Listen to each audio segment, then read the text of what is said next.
Good afternoon. Today is Thursday, May 28th, and we will now start the special meeting of the City Council to do the budget vote. Madam Clerk, will you please call the roll? Councilor Santinello. Absent. Councilor Martin. Present. Present. Councilor Perez. Present. Present. Councilor Brown. Absent. No, he's here. He's on the... Present. Present. Councilor Govan. Present. Present. Councilor Walsh. Absent. Councilor Hurst. Oh, Councilor Walsh is walking in. Okay.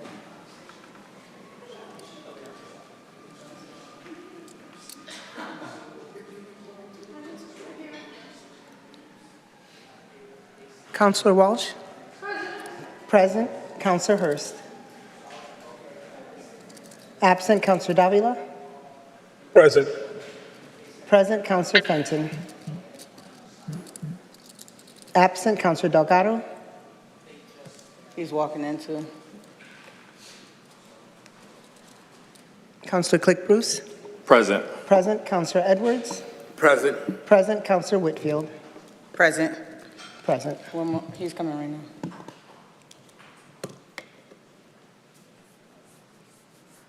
He's waiting for you.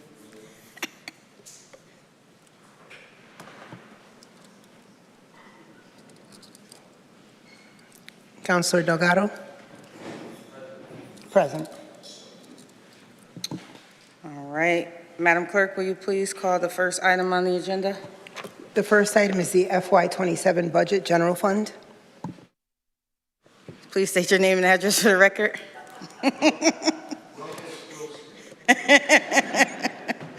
Oh, is it? Okay, I'm on.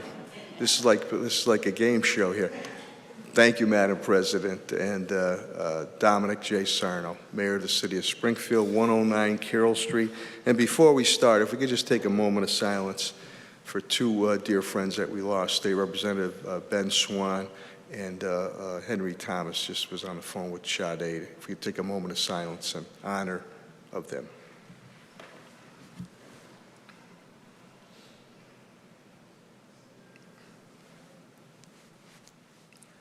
Thank you very much, Madam President.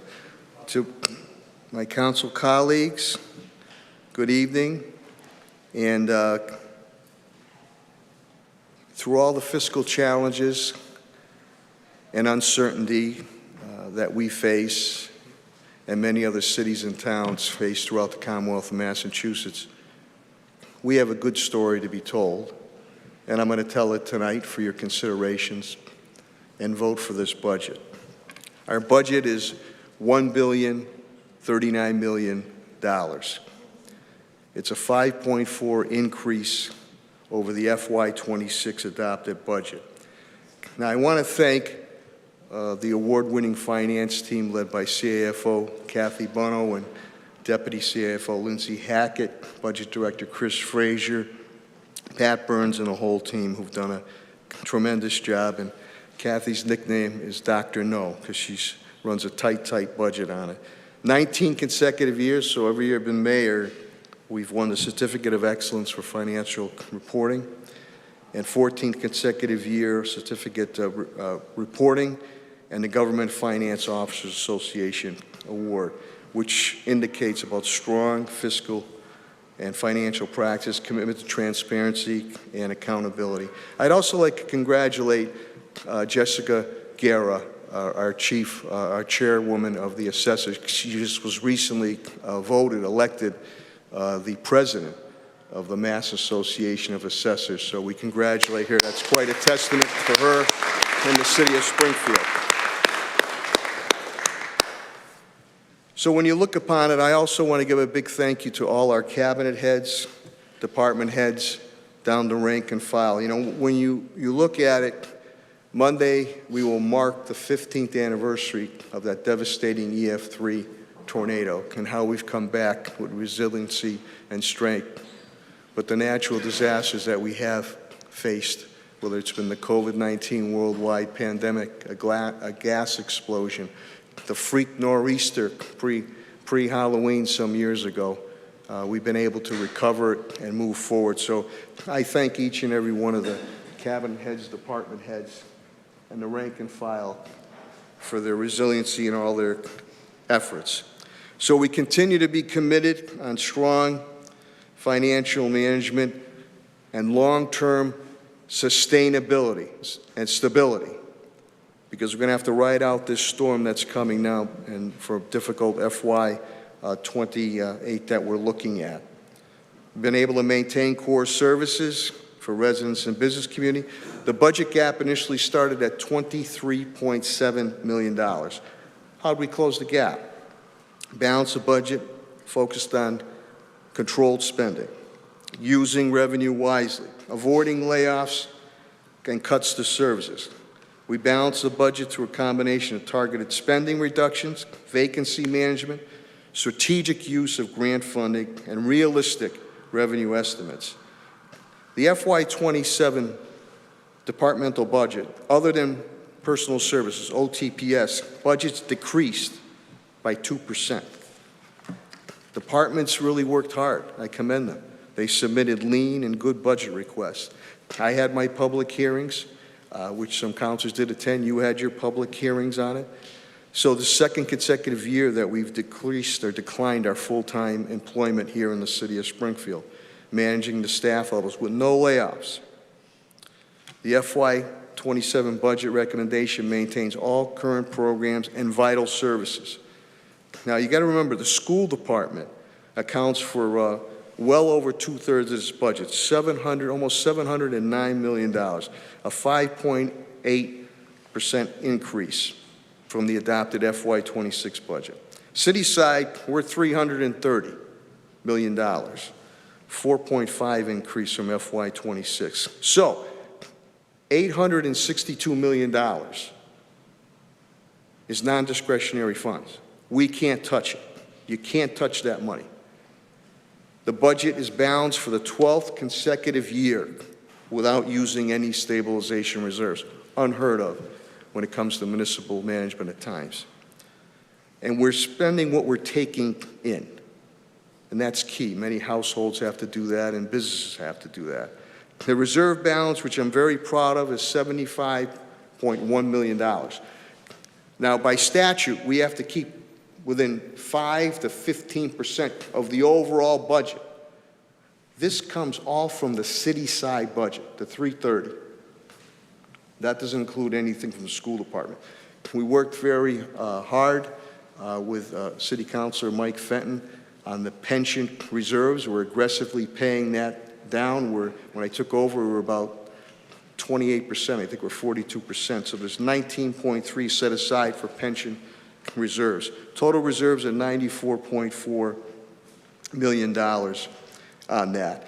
And you got to be careful because we need that. The DOR and the state has come and spoken and sent edicts to some communities, cities, and towns who are using it for reoccurring costs, that this is going to set up for some challenges down there.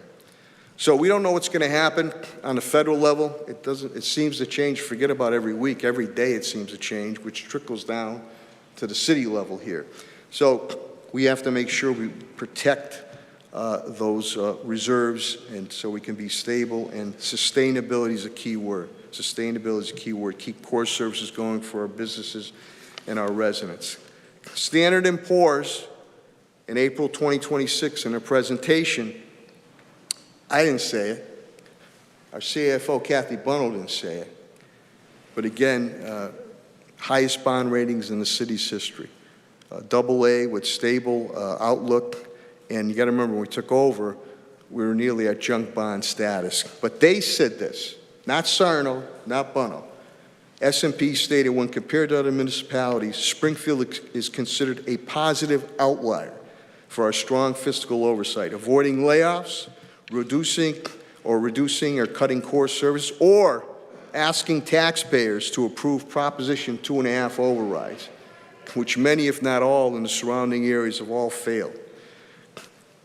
Tax relief, I know councilors are big on that, as I am too. And what we have put together here, we worked with the council. I put home rule legislation together. I want to thank Representative Angelo Pupolo, who led that charge in the whole delegation, and it was signed by Governor Healy, by Mora. We're just the second municipality in the Commonwealth to implement this, created a targeted tax relief program that will provide homeowners who are just above thresholds to be eligible, besides with state statutory exemptions. When you look at it, the new committee that we put together and the new legislation, the 41C circuit breaker on the state level, a certain amount that you can qualify or be eligible. Ours are going to be $15,000 higher, which is going to allow many other residents the opportunity to take advantage of that. I committed $1 million to that. And again, working with Councilor Fenton, with the Treasury bills, the T-bonds, T-bills, because of our strong financial position, we've been able to put it in accounts 9 months to a year, and we've been able to garner $2 million, which I have dedicated to targeted tax relief. So right off the bat, there's $3 million, and we always look to work with the council to do more down the road. So the other thing we did, working with the council, I reduced for seniors. We reduced the age from 70 to 65. We increased the abatement, we doubled it from $500 to $1,000 for seniors. Public safety will remain my #1 priority. And the superintendent's sitting right over here. You look at the overall stats, the trend crime is moving down, and I want to thank Superintendent Larry Akers and the brave and dedicated men and women in blue for the job they're doing, because it is making a difference, and I commend you for that.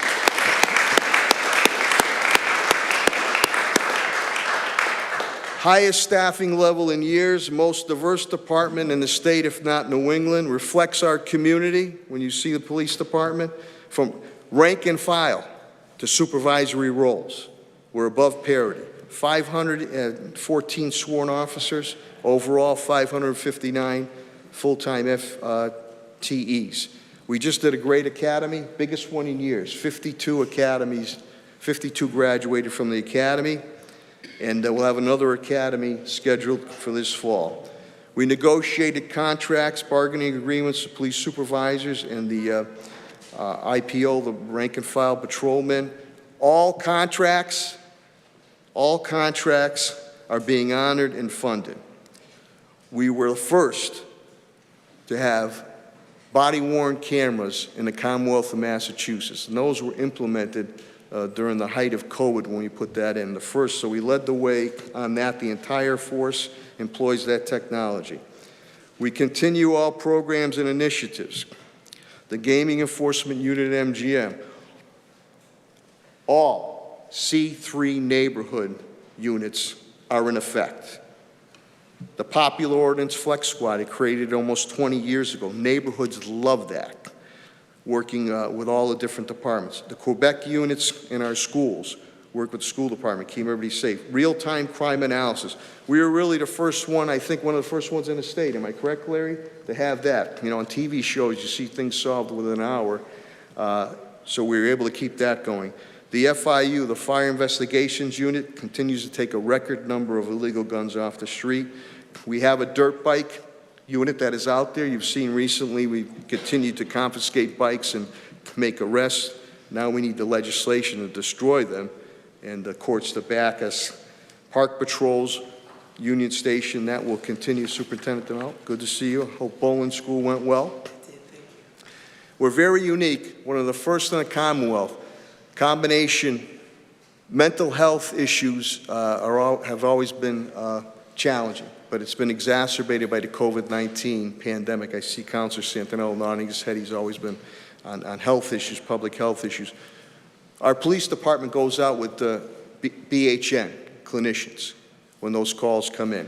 We also work with First Justice Kevin Malty and the Roderick Ireland Court there. We have a clinician in the courthouse when these cases come about. If it's not a bad criminal activity and it's a mental health activity, the clinician in BHN is there. I really commend Lieutenant Brian Elliott, Stephanie Tonelli for their efforts, because now we have the peer-to-peer program, Project Hope, 2.0, homeless outreach for the individuals, and we worked through Jerry McCafferty on that. Narcan, the men and women in blue, last 7 years and running, has saved over 700 lives.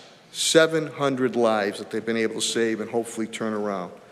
The fire department with Commissioner Calvi is another department that reflects our community.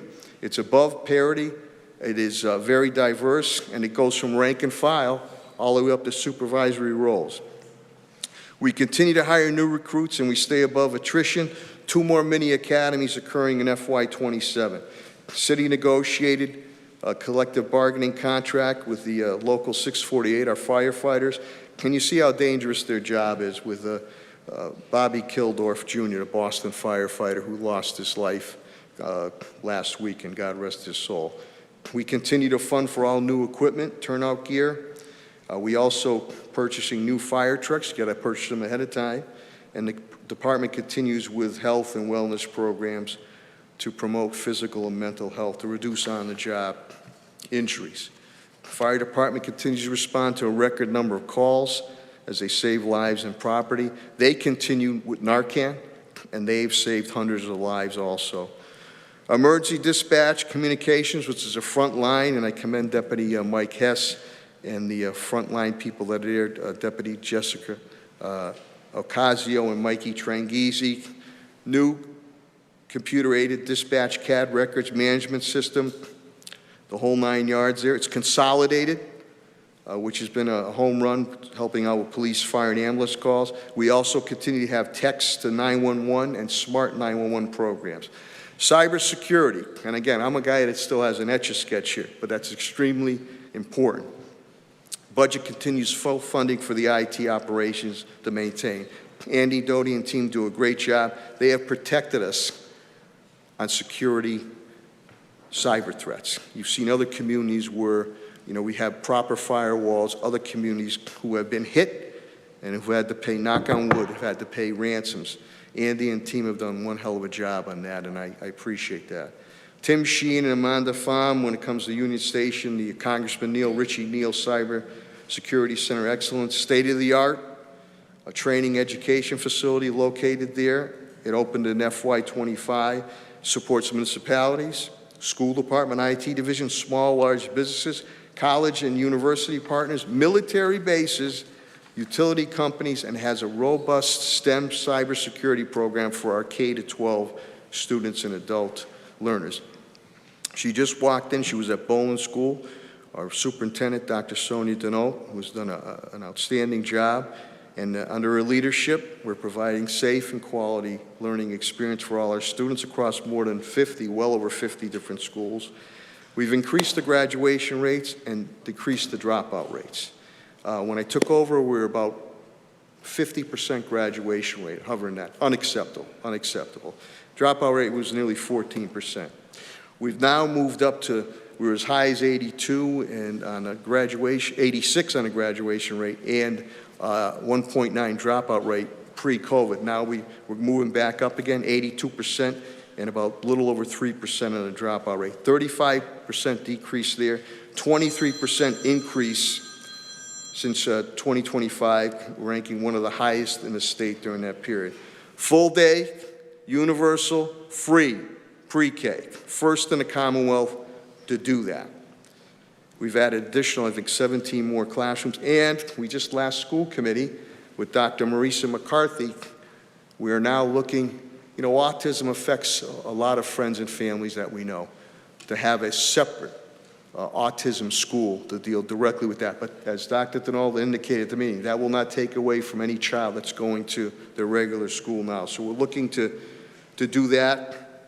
The MSBA, and I thank the council in voting on that. We've, because of our strong financial status, we've done the most building of new schools and rehab schools in the Commonwealth of Massachusetts. Well over $750 million and more to come, rehabilitating roofs, windows, HVAC units, most of Massachusetts. This includes, Maria, as you know, Brightwood Lincoln, the Barry Swan, up in the Upper Hill and Old Hill neighborhoods in North End, Brightwood, Lincoln. I want to thank Treasurer Goldberg and the Mass School Building Authority team. They've been great.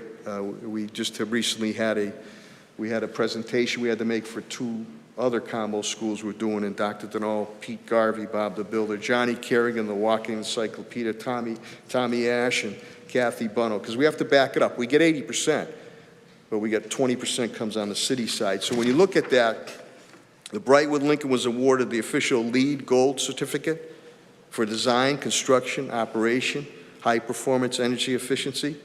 Harena School, Maria, is coming to fruition down the north end. Combined schools, my old school I went to, White Street School, Kensington Avenue, are next in line. Those will be combination schools. And then Washington and Beale School, I did a little time at Washington Street, those are next in line too. Some of those schools were built in the early 1900s. So that's going to bring the total investment from the city of Springfield, city of First, again, we will lead the Commonwealth, to over $1 billion of new schools and rehab schools.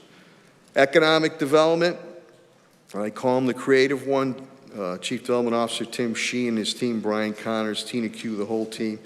Again, we continue to build on over $5 billion of public and private investment over the last few years.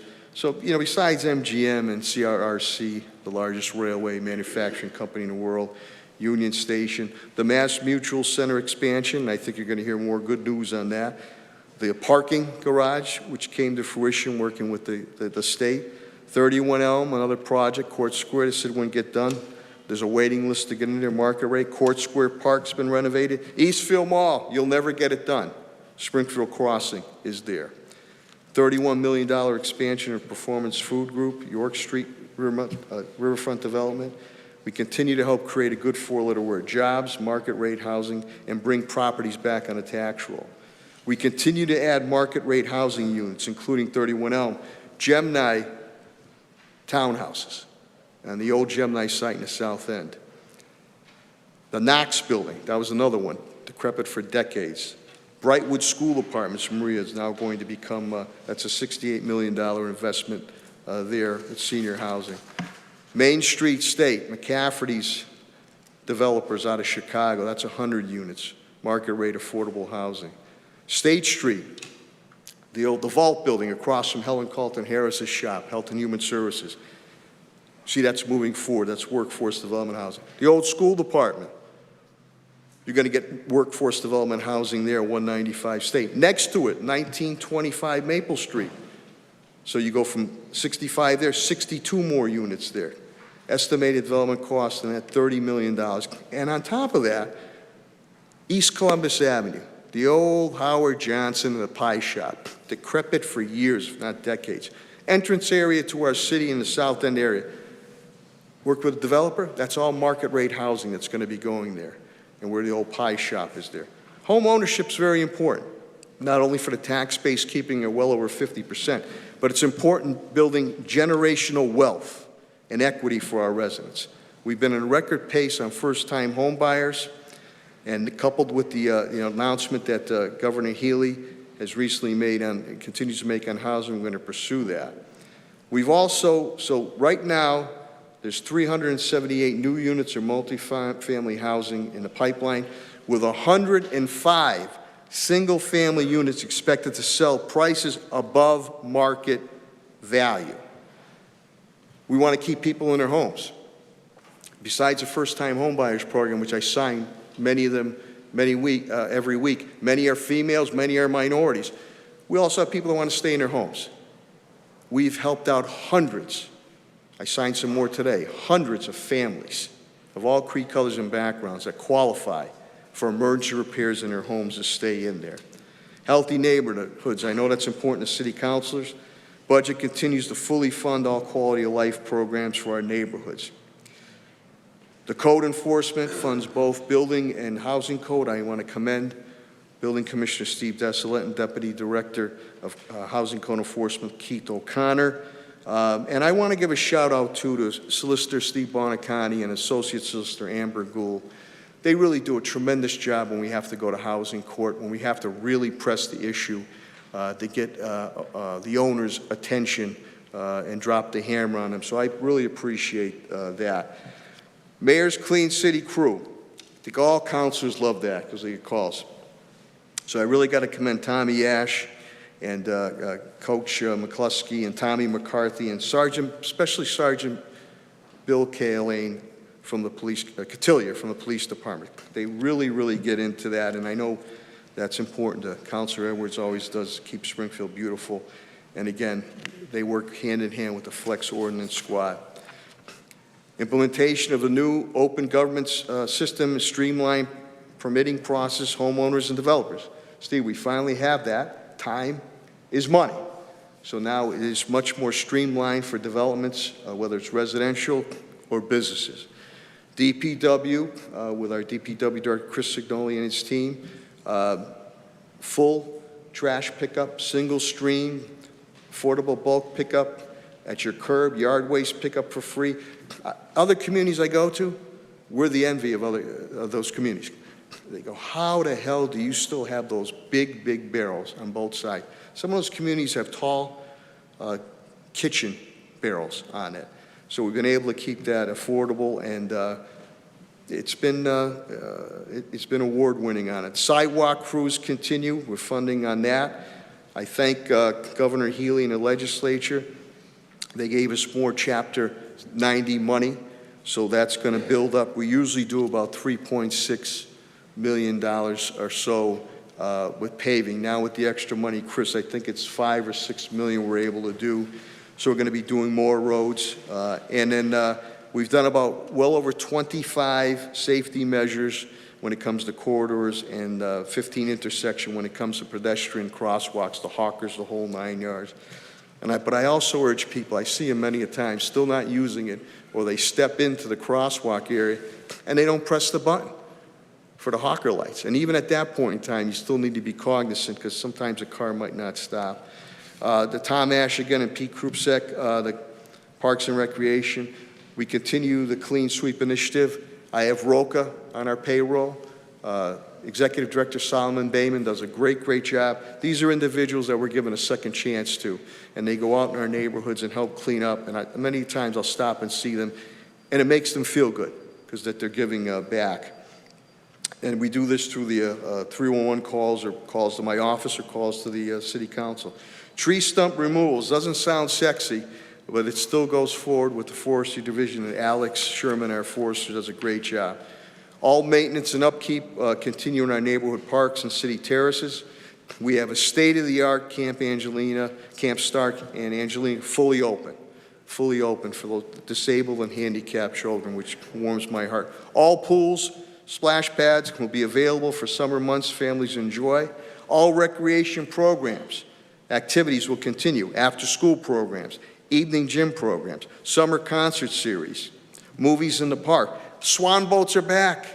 Big hit. Everybody loves those swan boats.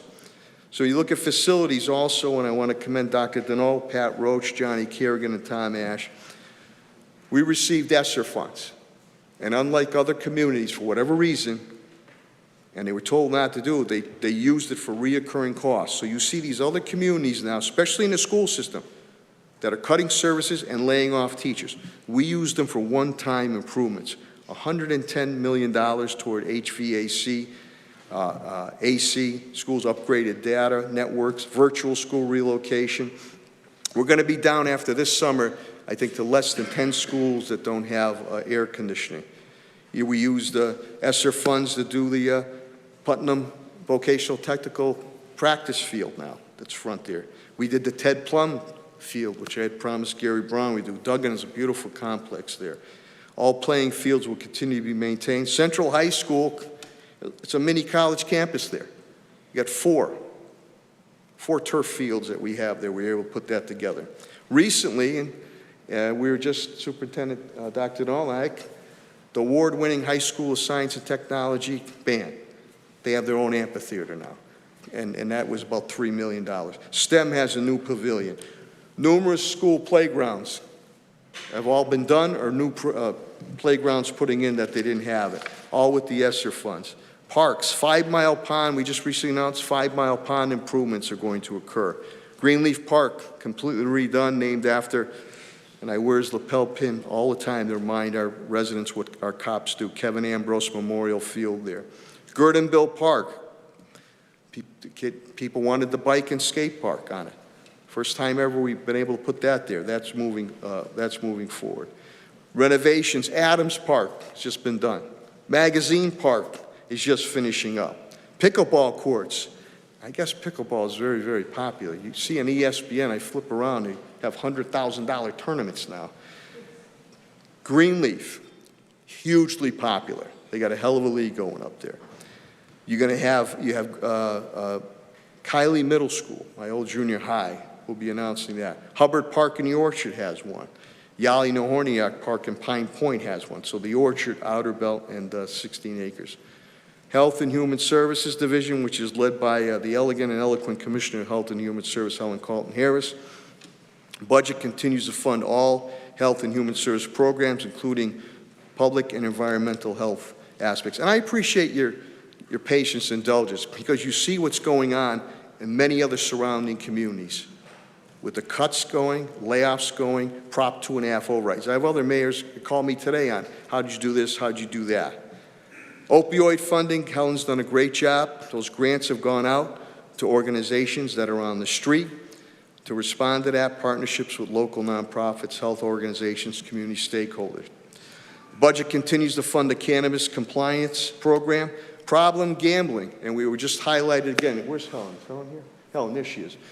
They had the state conference at Mass Mutual Center last week, and the state officials highlighted Helen and myself. Springfield was the first to step forward 10 years ago on problem gambling, and that has really become an issue when it comes to our young people now, gearing them up. So that continues.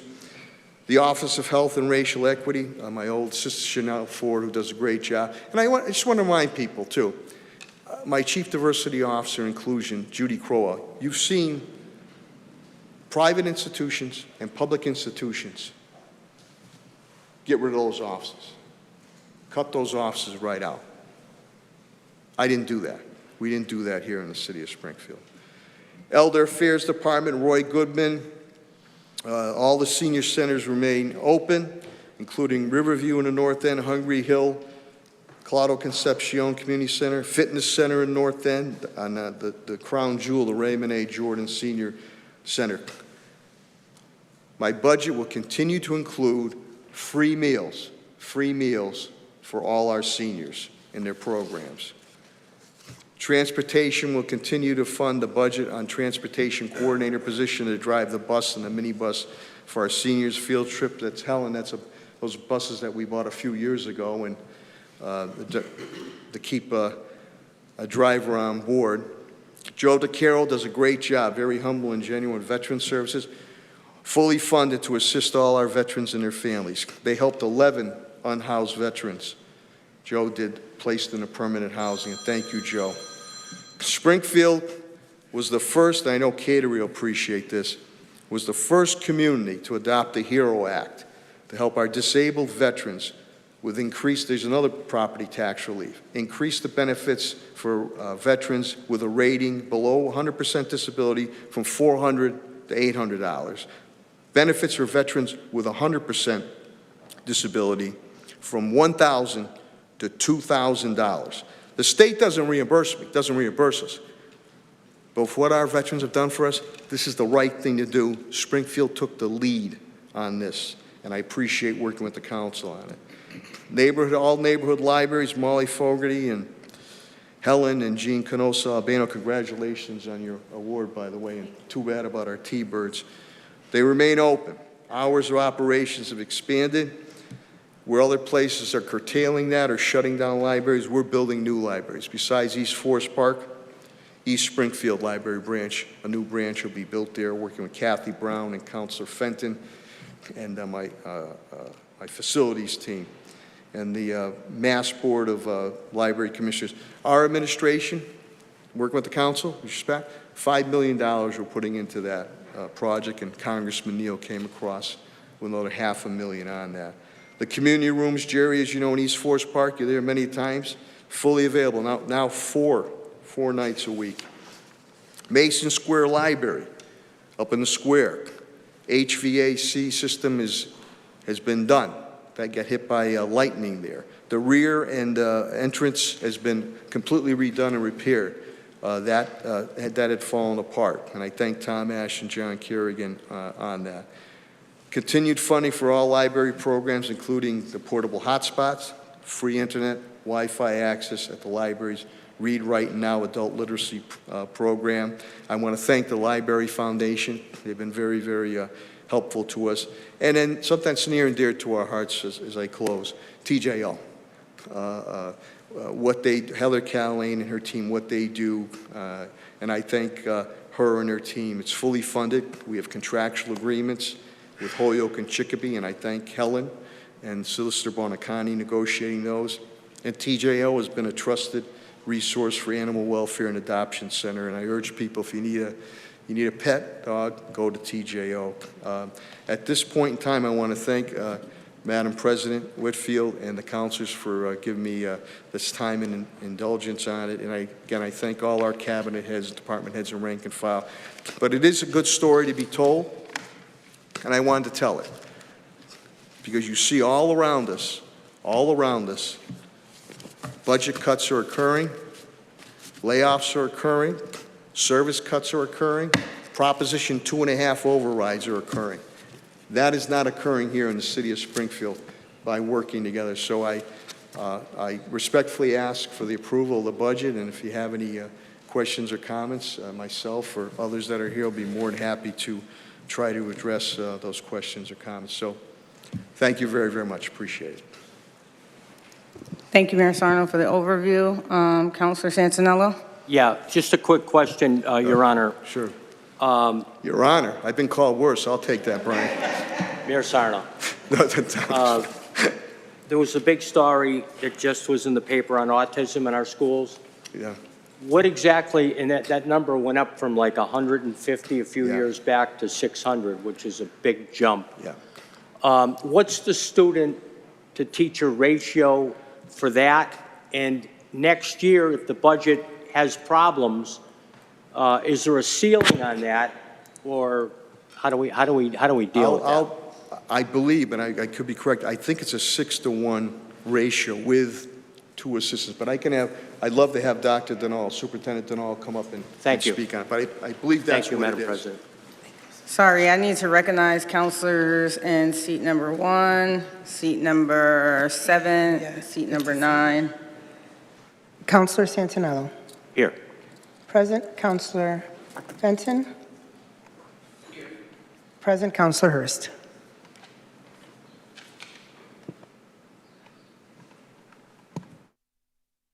Present. Present. Thank you. Any more questions or comments from counselors? Okay, I can go ahead and address Oh, that. I'm sorry. I Oh, forgot no there was a problem. question. Yep, no All right, problem. I'm moving it along. Thank you, Madam President. Good evening, everyone. In response to your question, Councilor Santinello, yes, the need has increased exponentially over the years. We will always center student need over all other needs. When there is a budget crisis, which we are facing for the 27-28 school year, we will most definitely ensure that our students have what they need. We make those cuts as far away from the classroom as possible. $20 million will be a challenge. However, we've already begun taking a look at some positions at central office and away from the classroom to be proactive and intentional and very strategic in order to ensure that we are able to meet the budget next year. But again, students first. Students always come first, and we will do our very best to keep those cuts as far away from them as possible. No guarantee. $20 million is a big gap for us to fill, but we will do our best. Thank you. Just a follow-up on that. ADHD, that's a special needs too? I mean, you students? It is a diagnosis that may or may not need an individual education plan. Some of our exceptional learners who are diagnosed with ADHD may be able to function just define and access a curriculum on grade level with a 504 plan. Some of them may not need any of that at all. So it's really a collaborative effort between our exceptional learner teams, the physician, the pediatrician, the parents, the results of the assessments for those students to determine what is in the best interest of the student. Do we have a number on how many children fall under that category now? I'm sure we do. I don't have that number available right now, but we can always follow up with you. We have several diagnoses that we most definitely track very carefully and ensure that we are meeting those needs based on what's in the best interest of the student. Thank you so much. Absolutely. Absolutely. Thank you, Counselor. Thank you, Superintendent Now. Thank you, Superintendent. Counselor Davila.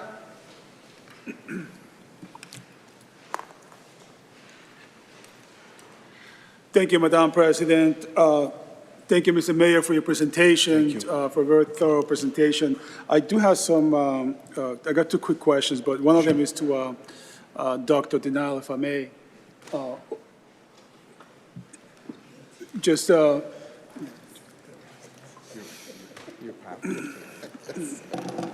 evening, Dr. Denal. Good evening. Good to see you. Just keeping the same subject as my esteemed colleague here, Councilor Santinello was talking, with the autism school. I read the article. I believe that's a 600% increase from roughly to 144 to almost 700 students. Do you say $20 million? Is that the added cost to accommodate for the increase in students? The $20 million that I was referring to, by the way, good evening, Hello. Councilor Davila. The $20 million was referring to the budget shortfall that Okay. we are projecting for the 27-28 school year. 27, okay. Yes, so my Chief Financial Officer, Chief Pat Roach, has already begun crunching the numbers, and he has notified me that there are some critical federal grants and some other funding that we will not have access to at that time. So the $20 million do not pertain directly to the cost of running the proposed special education school. So would you be able to quantify for us how much money would the extra money that will take to run the special school? For that school, I don't have those numbers on me, but I definitely can get that for you. Okay, now I'm wondering, did I also hear, are we building a school or are we refurbishing a school?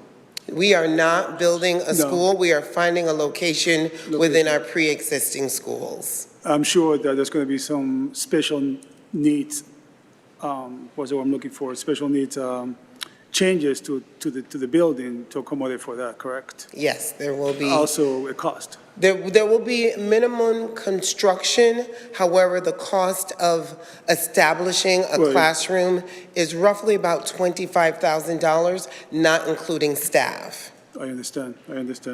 Well, good job to you, Mr. Mayor, as well, and to the team. The special needs students are part of our city, of our community. And, this is if I may say, a moral imperative. And so my compliments for taking this initiative. Thank you. Thank you, Madam President. Thank you. Thank you, Counselor Davila. Counselor Govan. Thank you, Madam President, and thank you, Mayor Sarno and your team You're for welcome. that great presentation. I was trying to figure out a way, and forgive me for not being in person. I really wanted to be there. I'm in Boston at a trauma conference associated with my business, and what you all are talking about goes right on hand with what I'm learning here.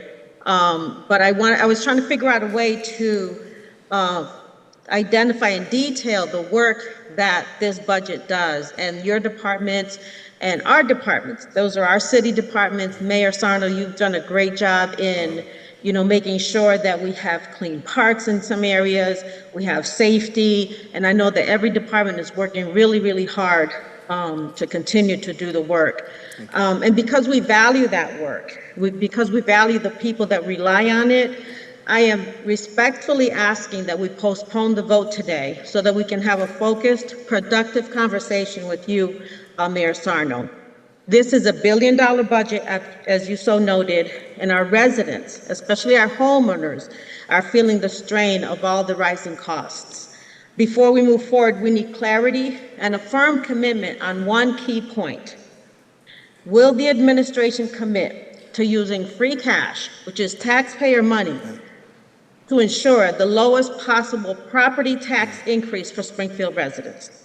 Last year, free cash was certified at just over $21 million. That is real taxpayer money that can provide real taxpayer relief. Postponing the vote is not about delay. It's about a responsible, collaborative governance. It's about making sure every tool available to us, including free cash, is used to protect our residents while supporting the departments that keep the city running. I'm asking that this council stand together, take the step, and ensure that we deliver a budget that truly works for the people of Springfield.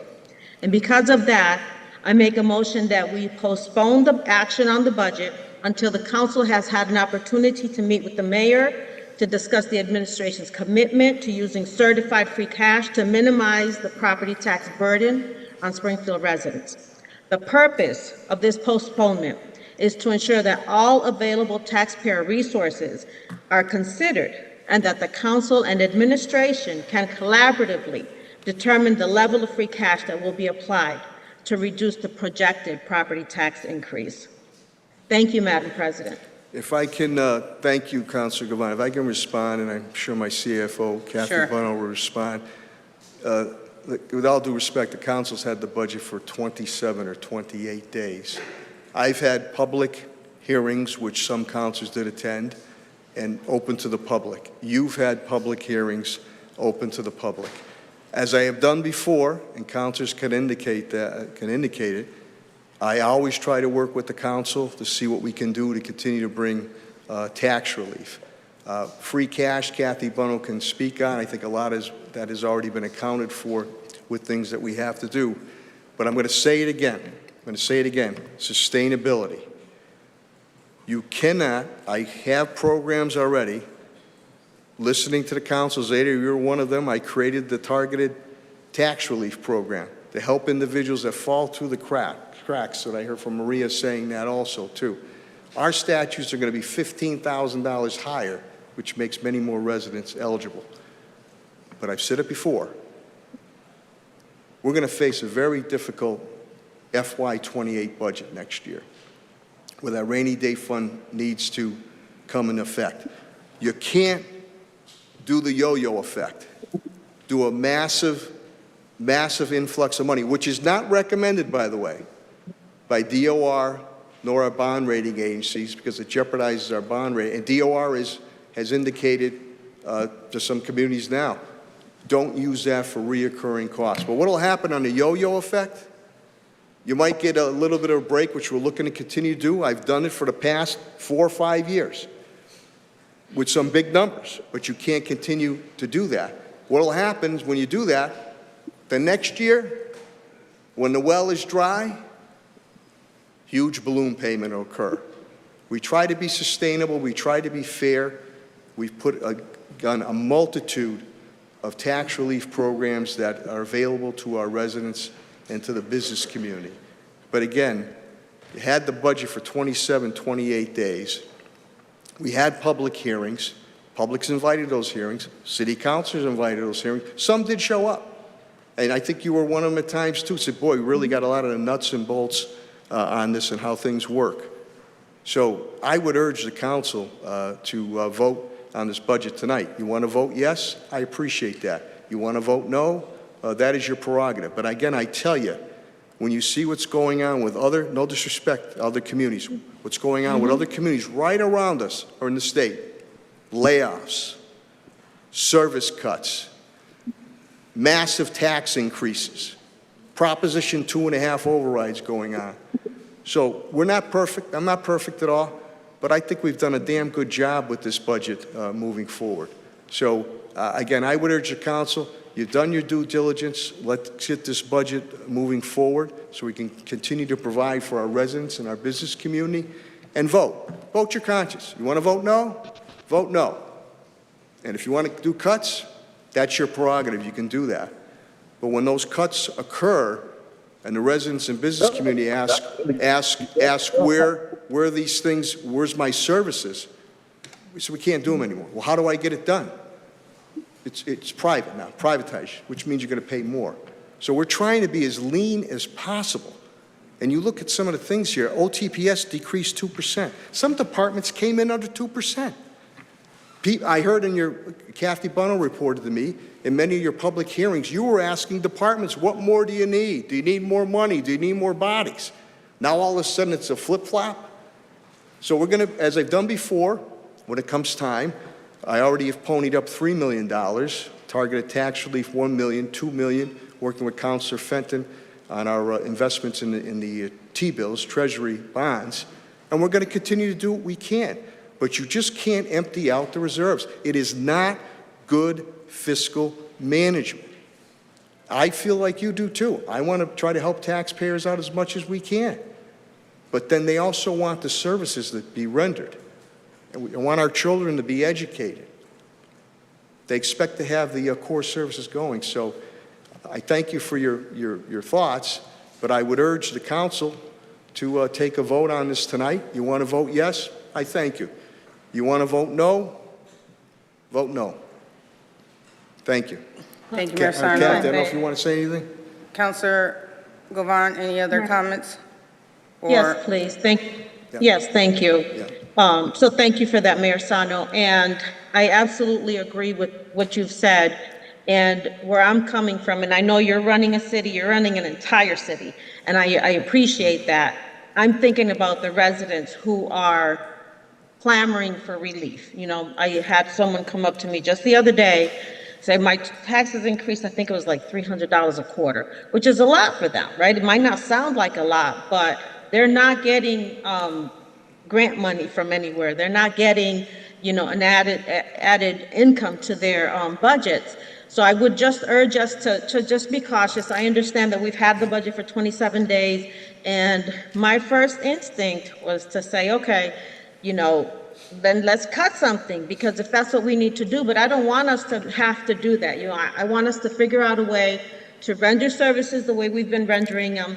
And if we need to cut some services, we need to let the taxpayers know that's the reason that we're cutting services. So to have a really thoughtful conversation about what can we do going forward, I think that's the only reason that I would like for us to, you know, work together as a council body and with you, Mayor Sarno, to come to some sort of, compromise. Well, So thank you, and those are my comments. Thank you, Madam President. 27 days. Again, you know Yes, where you know where my office is. My CAFO, Kathy Bunnell, has reached out to everyone. The separate meetings, if you want. Any questions that you have. You had your public hearings where I know residents showed up there to speak at that point in time. You know, you want to cut and go back to other tax rates. We shaved over $23 million off. If you wanted to do that again, we'd have to shave $20 million off. You tell me what libraries you want to close, what police officers and firefighters you want to lay off, what parks do you want to stop, what DPW services that you want to go. And then next year, when we're really going to be facing some challenges, and maybe we don't have the money, we've been very sustainable and accountable with our budgeting. Then all of a sudden, somebody's going to say to you, Councilor Govan, "Oh my God, I got a massive balloon bill here." So we're trying, and again, we've added more tax relief programs than any other municipality in the state, except for one that did it in the state. So there are avenues, and there's statutory abatement avenues that people can apply for, whether it's property, whether it's veterans, whether it's a blind, whether it's a widow's one, God rest their soul, whether he or she passed. So you can avail yourself to many opportunities here. But, you know, I'm gonna stand up for the budget. I'm going to stand up for my cabinet heads, department heads, and rank and file who worked very, very hard. They came in very lean. 27 days you've had. 27 So, Mayor days. Sarno, if I may, through the president, No. so we did ask for a free cash number, I think, a few weeks ago, and I know that Kathy hadn't had it yet, and I don't know if she still has it. So, I'm wondering. Counselor, we don't have a free cash number until about October, and right now we're only after Do Monday you have night's an meeting. estimate, Kathy? I think we did a quick estimate after Counselor Hurst asked, and we're only estimating it to be around 8 million, but there's so many factors that go into that. That's what our estimate is right now, because we did take a look at because of Counselor Hurst. And the free cash number this year was 18 million, in '24 it was 21 million, is going down. A big part of the free cash was interest, and you've seen interest rates go down. So it is going to go down substantially, but for the mayor to commit free cash at this point for the tax rate in November, he doesn't have any to commit right now, and we haven't certified any. DOR has to certify it. So the estimate right now, and it's a quick estimate, and please don't hold me to it, is about 8 million, what we can do right now. It's just we still have another month, we still have expenses to pay, et cetera. Understood. And I do want to hear from other councils, and I'm sorry, Madam President, I'm taking so long on this. So, and I know that, the budget is what the budget is. So submitting a budget like this is, admirable. It's something to be proud of. It's balanced.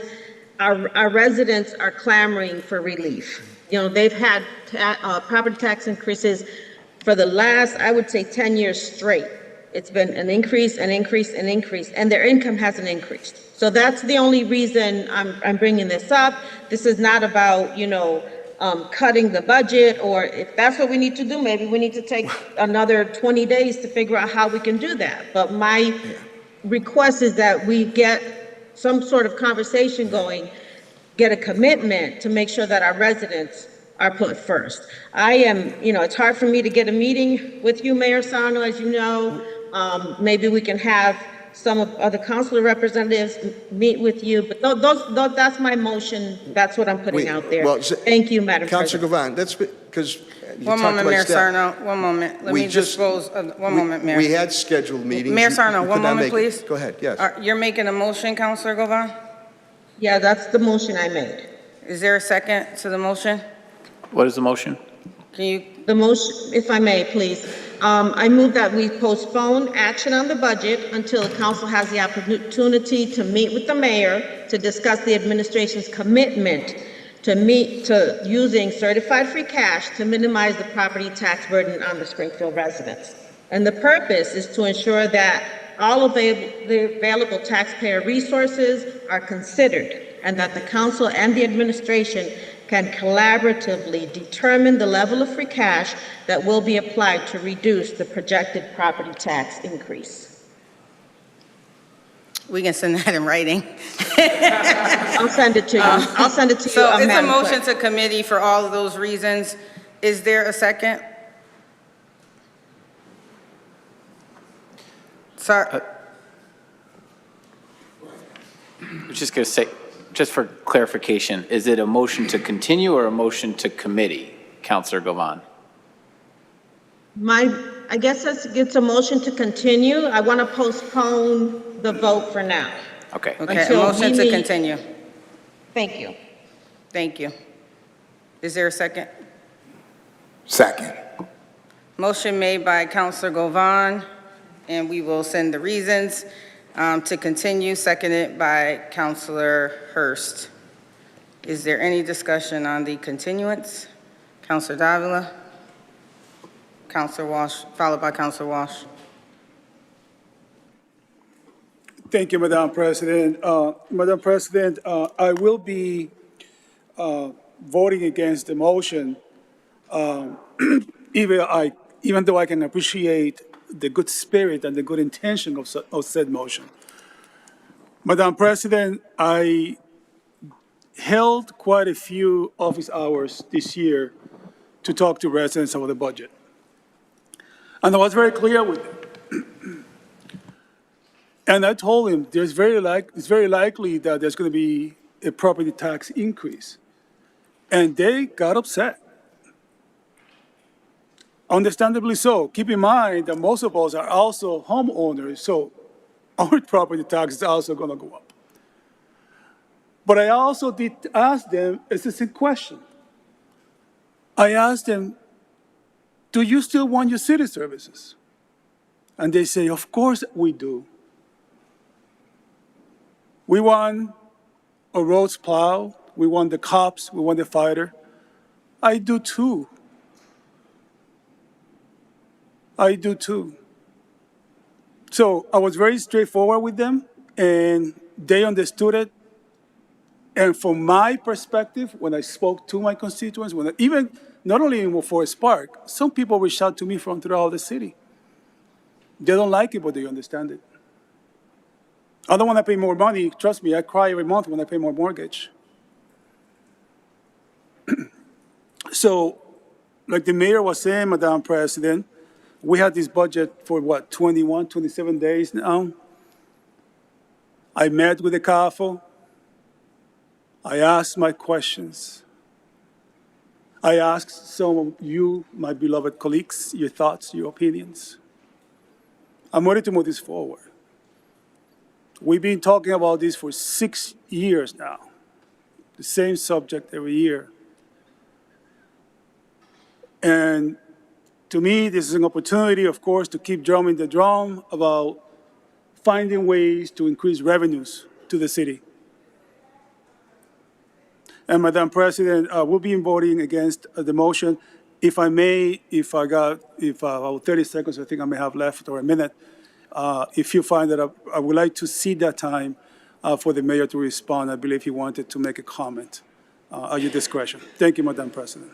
Yes, but I had to respect my colleague on the council, so he can't just jump in. We still have to follow procedures of the city council, and that's why I wanted her to continue her thought.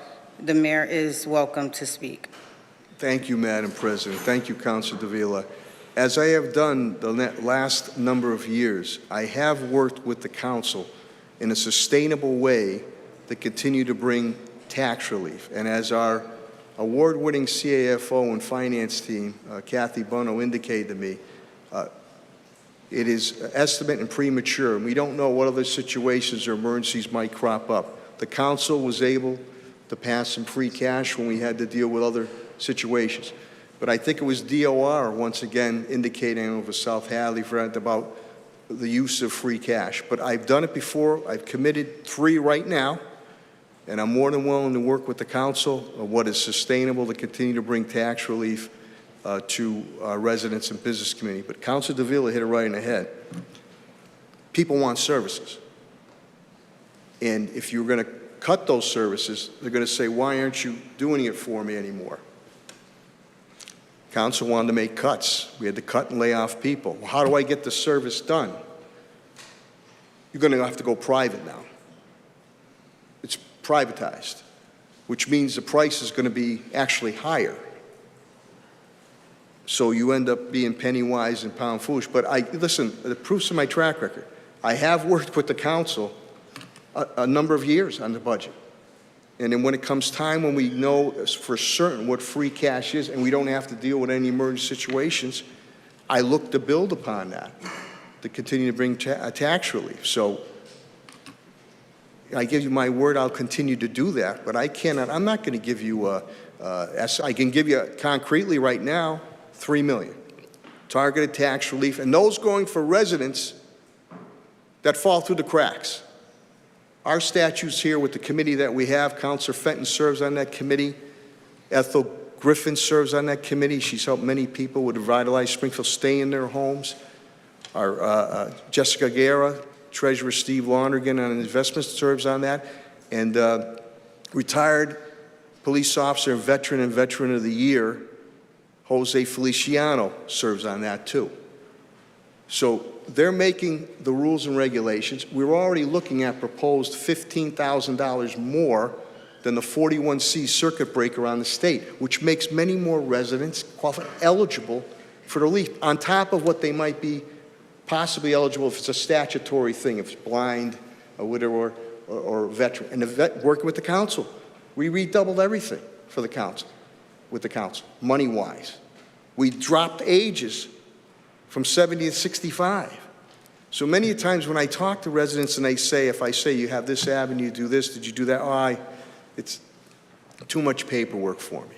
So if you don't put it in, we can't do it. Or if it's a 41C, I say they need to see your finances. Oh, I can't do that. Well, they want to make sure you really need it and not take away from someone else.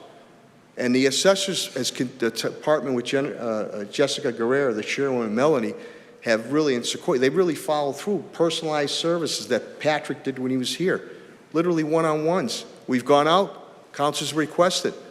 They've gone out to neighborhood meetings. They've gone out to community centers. They've gone out to the Ray Jordan centers to tell people what to do. So, but the point is here, it's your prerogative. You want to cut the budget? Cut the budget.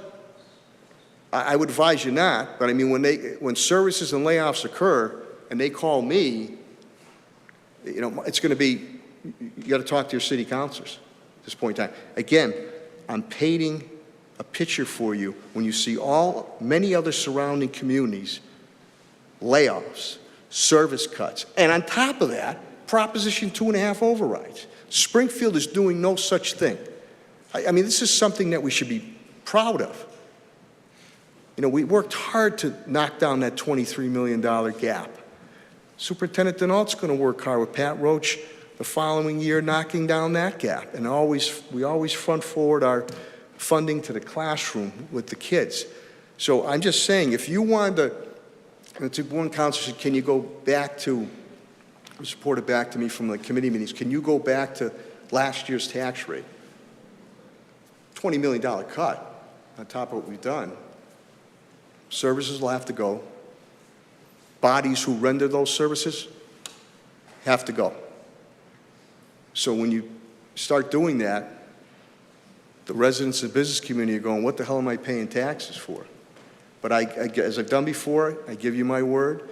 I have $3 million in the kitty now, and what happens when we have a finalized, certified number from DOR, we will look at that free cash thing and see what is sustainable and able to do that is fiscally prudent.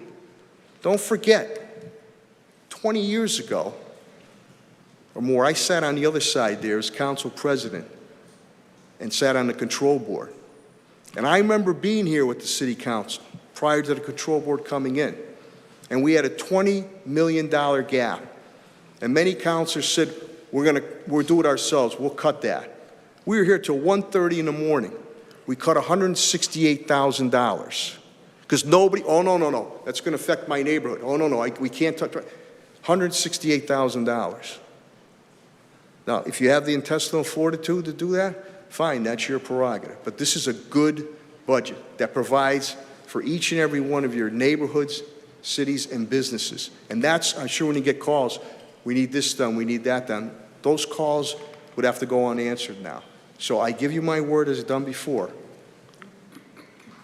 Once I get free cash certified, if there's free cash that is certified, I will look into try to build on that number of $3 million right now.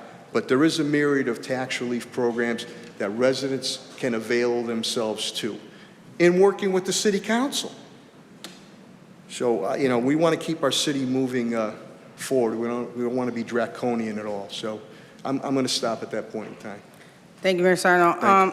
We do want to get through the deliberation, and so we're just going to ask that you don't comment on every point unless a specific question is asked for you, Mayor, so that we can make sure we hear from all of the councilors, and you will be given the opportunity to answer all of those questions. Councilor Walsh? I don't know if I want to go next after. You know, Mayor, seems to me 27 days, it could be a movie. I'm prepared to vote tonight and support the mayor's budget. As the mayor outlined, I think it's a good message that we can give to our constituents, even though $1 billion is going to raise eyebrows. I mean, all court services are protected. It's budget. There's no layoffs.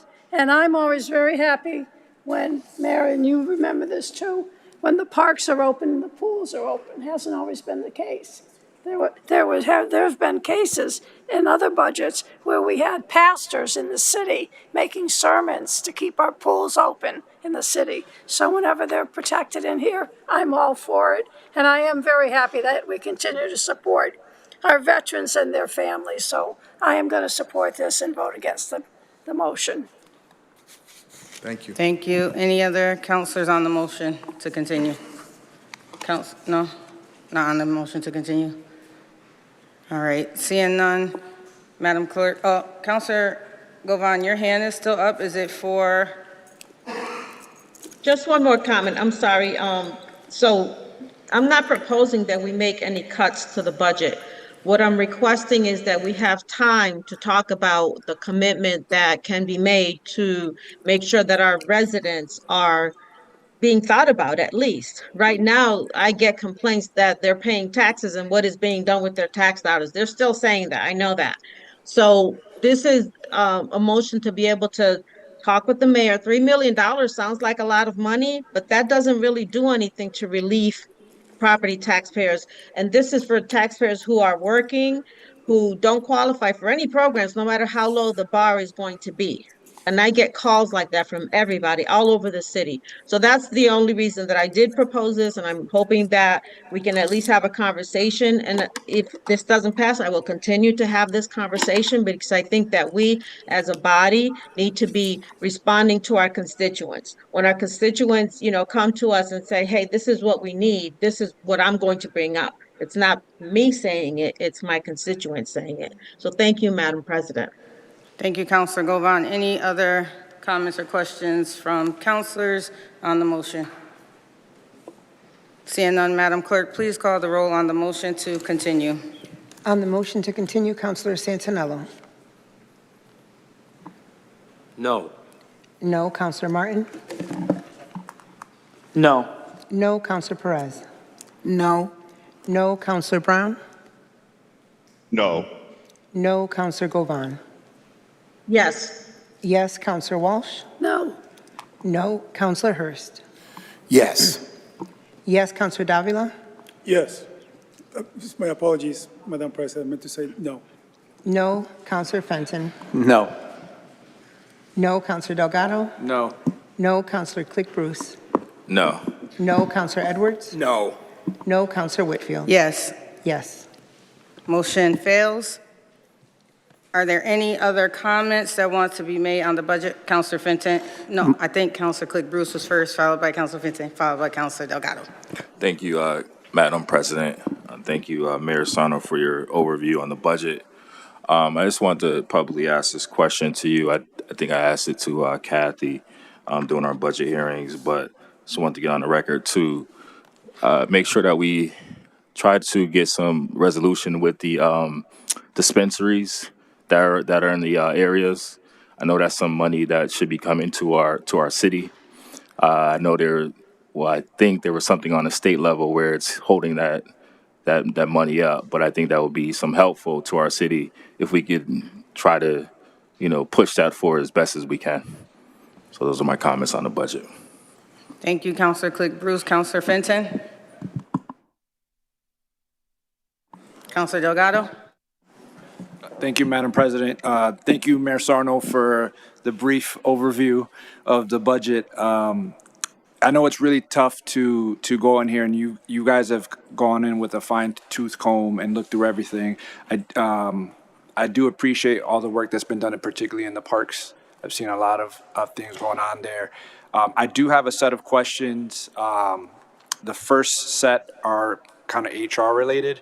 I think it was last week I asked Bill on some stats around the 2-year residency in terms of how many folks we have hired within the time that we've changed the 2-year residency and how many folks have left. And the rationale for my questioning on that is because it costs us money every time we have to hire new people.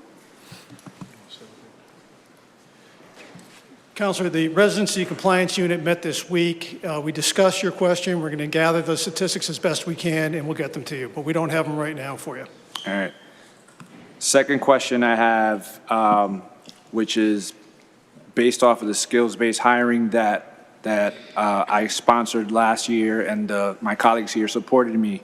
I think one of the folks, 311 on the meeting on Tuesday, said that they're still having challenges hiring people, and they still have the bachelor's degree requirement on the 301. So I guess I'm wondering, that's kind of what the ordinance was designed to do, is to break down those type of challenges and see what we can do. So why is that still there? So that's actually a product of collective bargaining. We've discussed that with you in the past. We have not made any changes to the 311 position. That position is graded at the level that it's graded as, which is a higher level, because we did require the bachelor's degree. And if we were going to do something other than that, we would probably be reducing the value of that position and the salaries for the people that go into that job. And we don't think that would be a great result, and it would also be a subject for collective bargaining with the UPSI bargaining unit if we were going to do anything along that lines. Yeah. I would add, though, I did go back and look after our conversation. We had, I think, 7 positions posted, and just to address at least the one in my department that's out there right now, we amended that job description in January. We did skill-based hiring on that. So instead of just having a bachelor's in 5, we just took a straight 9 of related experience so that people could get that. We did have 2 positions that are posted that do require a master's degree, and those are both in the library department. They're the professional positions, and I think all of those positions require an MLS. I will add on the collective bargaining piece. I know we did discuss that, and I believe the bargaining unit was in support of that, so I'll leave it with that.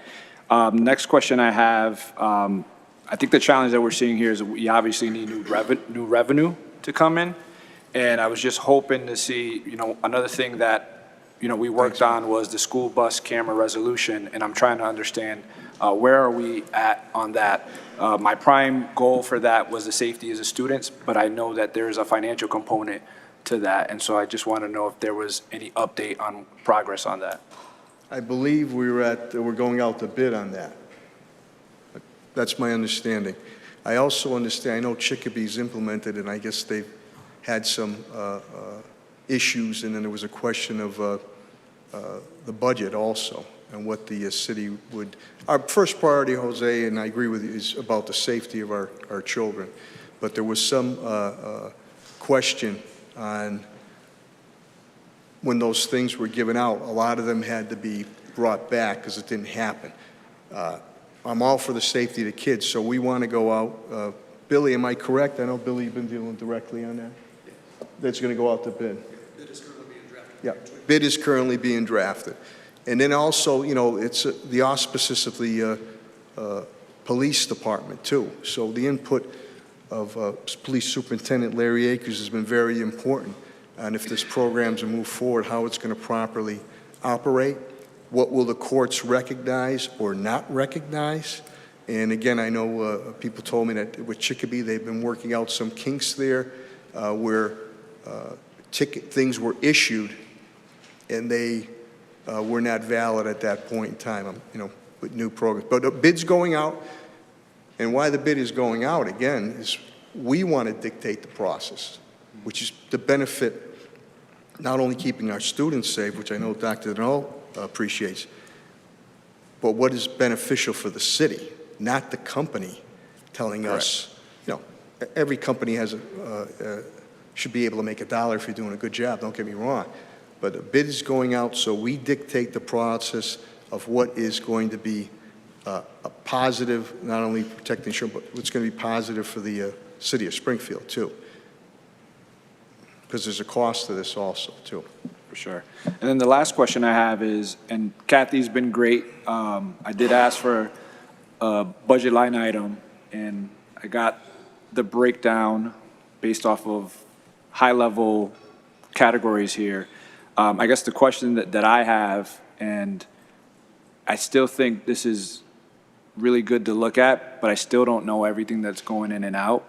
So one of the requests I have is I'd love to see a breakdown of salaries for the city, detailed by position, and then any line item here that is over $100,000, I'd love to see a breakdown of that so we can actually see what's coming in and out.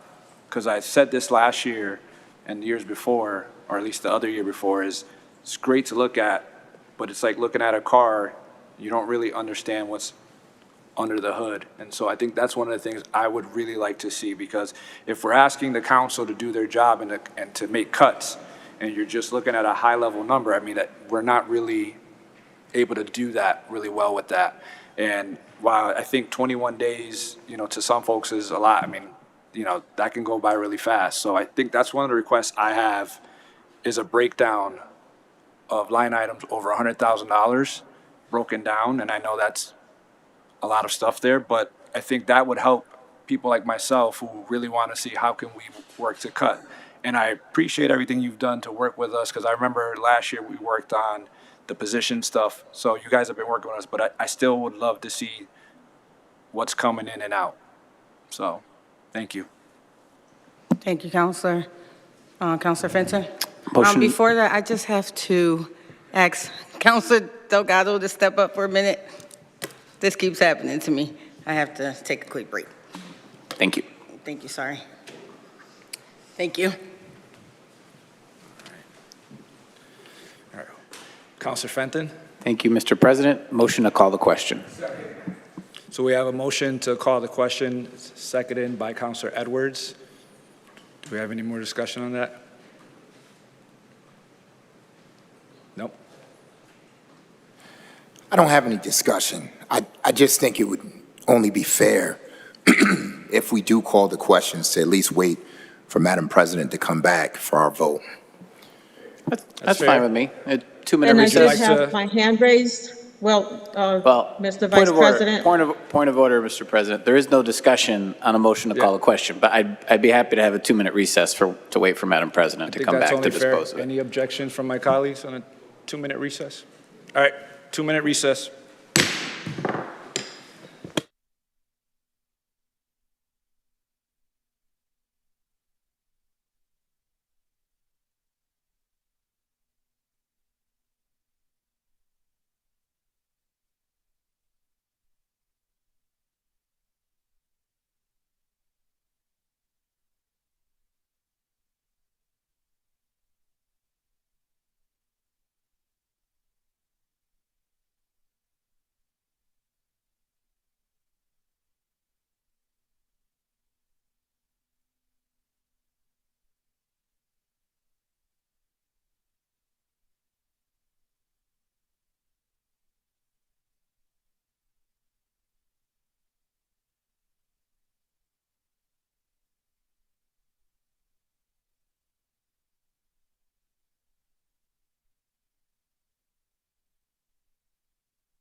Thank you for your patience and that brief recess.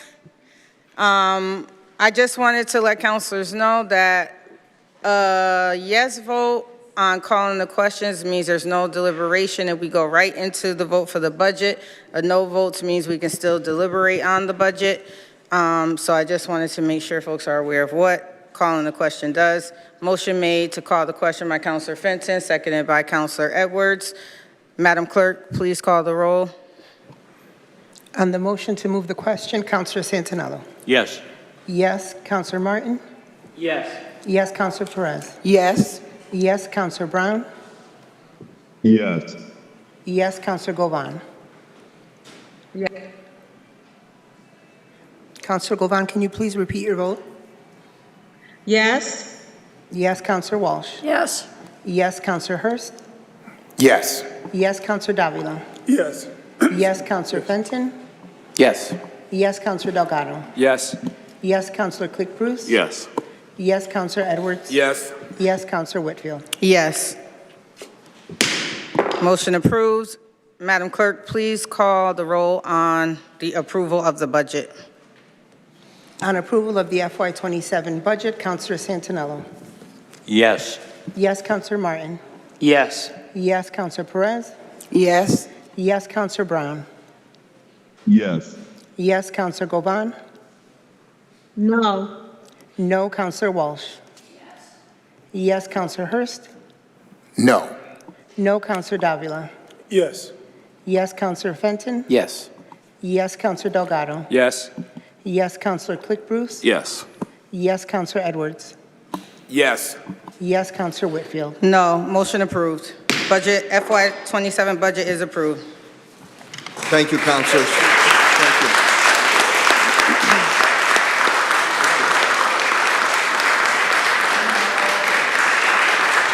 Madam Clerk, please call the next item on the agenda. We're not done, we got 3 more items. Did y'all have the agenda? Y'all have the agenda?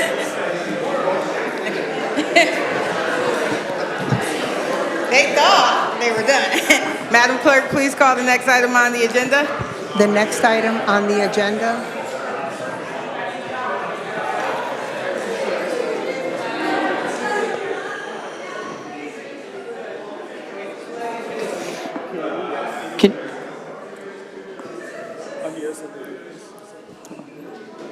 Madam Clerk, please call the next item on the agenda.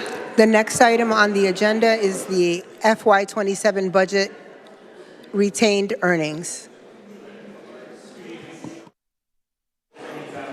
Can you turn on the mic? Thank you. Sorry about that. That's okay. Thank you, Madam President. Good evening, councilors. Chris Frazier. Name and address for the record. Oh, yes, Chris Frazier, Emerson Street, Springfield, Budget Director. Thank you. I saw the colleagues get up. I thought I was going to get off the hook, but I it's know. all right. I'm like, what's happening? That's all right. All right, so we have 3 orders in front of you still to discuss. The first one is Enterprise Fund Retained Earnings. That is a funding source that will be used for the FY27 Enterprise Fund budget in DPW, the solid waste, in the amount of $1,138,168. Thank you. Any questions or comments on item number 2 from councilors? Seeing none, Madam Clerk, please call the roll. On approval, Councilor Santinello. On approval, Councilor Santinello.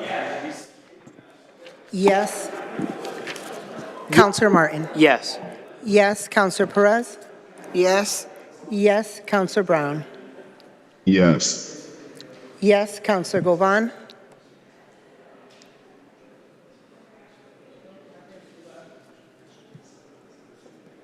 Away, Councilor Walsh. Yes. Yes, Councilor Hurst. Away, Councilor Davila. Yes. Yes, Councilor Fenton. Yes. Yes, Councilor Delgado. Yes. Yes, Councilor Click Bruce. Yes. Yes, Councilor Edwards. Yes. Yes, Councilor Whitfield. Yes, item approved. Madam Clerk, please call the next item on the agenda. The next item is the FY27 Budget Enterprise Fund.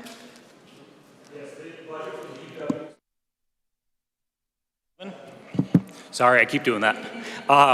The FY27 budget for the DPW Solid Waste Enterprise Fund is $13,962,788. $962,617. Sorry, too many numbers floating around tonight.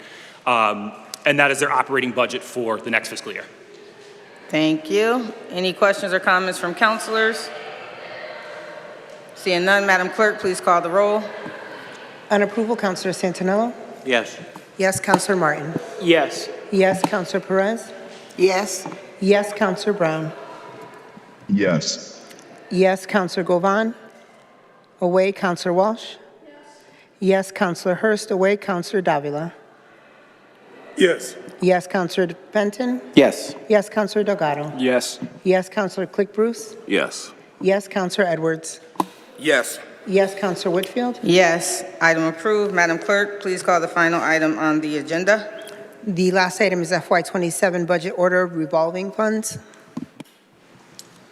Thank you. This order is just to approve the budgetary caps for each of the revolving funds that the city has. Any questions or comments? Councilor Fenton. Thank you, Madam President. Just one. I noticed, Chris, going back, that they're all the same except for the homelessness revolving fund for Health and Human Services. That one's tripling from 1 million to 3 million. Do you know why? I do not have that information in front of you at this moment, Councilor, but I'd be happy to speak with Commissioner Carlton and follow up with you offline if that would be okay. That would be great. I can Thank you. actually speak to that, Counselor. The revenue for that revolving fund is actually a grant. So we had to increase the amount because the grant that we get is a couple $1 million a year. So the grant's gone up? No, the grant was always that high, but we've just increased it to a lot for the grant funding that goes into that account. Thank you. It's a new revolving fund. I think it just started last year, so we just made that adjustment. Thank you. Any other questions or comments from councilors? Seeing none, Madam Clerk, please call the roll. On approval, Councilor Santinello? Yes. Yes, Councilor Martin? Yes. Yes, Councilor Perez? Yes. Yes, Councilor Brown? Yes. Yes, Councilor Govan. Away, Councilor Walsh? Yes, Councilor Hurst. Away, Councilor Davila? Yes. Yes, Councilor Fenton? Yes. Yes, Councilor Delgado? Yes. Yes, Councilor Click Bruce? Yes. Yes, Councilor Edwards? Yes. Yes, Councilor Whitfield? Yes, item approved. The next city council meeting will be Monday for a regular meeting, June 1st. See you all then. Meeting adjourned.